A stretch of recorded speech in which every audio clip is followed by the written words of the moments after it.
Ang Barangay Bulwangan, misaulog sa bulan sa Oktobre, isip Children's Month niadtong Oktobre 30, 2009. Ang maong kalihukan na himo pinaagi sa pagtambayayong sa Barangay Council for the Protection of Children sa Barangay Bulwangan ug sa kauswagan projects na affiliated sa Christian Children Fund. Inabagan usab sa City Social Welfare and Development Office sa syudad.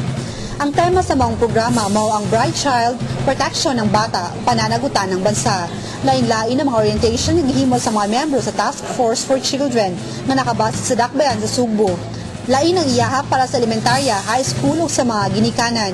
Kini gituyo para masayod ang mga kabataan sa ilang katungod ug ang inahan masayod usab sa ilang obligasyon. Sumala pa, nauban sa mga katungod sa mga kabataan mao ang proteksyon, survival, participation ug ang development. Diha usab sa mga kasaulugan gisgutan kung unsa ang mga nahimo nga mga proyekto sa mga barangay opisyales para sa kaayuhan sa mga kabataan sa ilang barangay. Human sa hisgot-hisgot, ang mga barangay opisyales, ginikanan, mga kabataan himo og pagpirma isip kasabutan nga ilang tambayayungan ang kaayuhan para sa ilang barangay.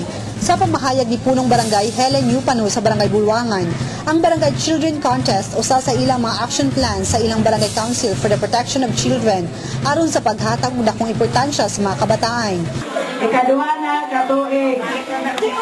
Amo dili gipreparahan og funding sa gikuha nila mo sa mga BC 1% sa BCPC. Haron paghatag sa atong mga kabataan o mga crisis.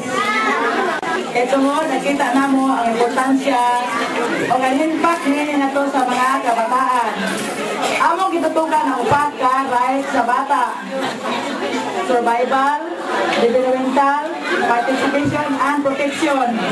Hindi ka lang yung kalihukan dahil kami sa developmental and participation rights sa mga kabataan. Iya usab gipasalamatan ang mga bisita nga miyembro sa Task Force for Children nga mao ning hatag og orientation para sa mga kabataan ug sa mga ginikanan.